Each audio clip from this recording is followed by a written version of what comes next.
আসসালামু আলাইকুম বন্ধুরা, তোমাদেরকে নিয়ে এসেছি একটা বাস্তব চিত্রে তুলে ধরতে। বাবা নামের বটগাছ যাদের আছে তারা হয়তো বুঝবে না, যাদের নাই তারা হয়তো ঠিকই বুঝবে। একজন কোলে পিঠে মানুষ করলো, আর একজন বাবা মার ঘর ছাড়লো।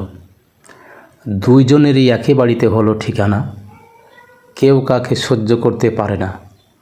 এটা ছিল না তো জানা, মায়ের কথা শুনলে সন্তান শ্রেষ্ঠ, বইয়ের কথা শুনলে মা পায় কষ্ট।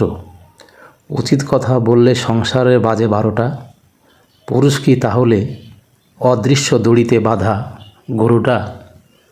তেমনি 65 বছরের বয়সের বাবা আজকে জীবিকার জন্য সাইকেল ঠিক করছে। বন্ধুরা, তোমরা দেখছো কত কষ্টের এখানে যে মুরব্বিটাকে, সেই মুরব্বি সাইকেল মেকার একজন।